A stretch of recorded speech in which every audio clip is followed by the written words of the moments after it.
अस्सलाम वालेकुम viewers, welcome to Urdu से YouTube channel. Like the video, subscribe my channel and press the bell icon to get notified. नाम है अब्दुल सत्तार।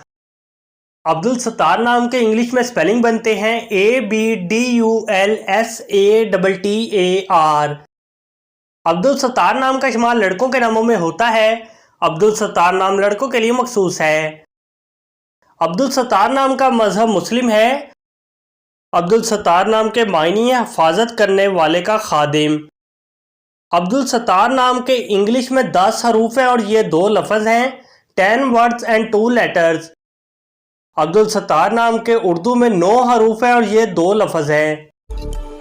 अपने नाम का मीनिंग जानने के लिए कमेंट बॉक्स में लिखिए। चैनल को सब्सक्राइब कीजिए, वीडियो को लाइक और शेयर कीजिए। Thanks for watching.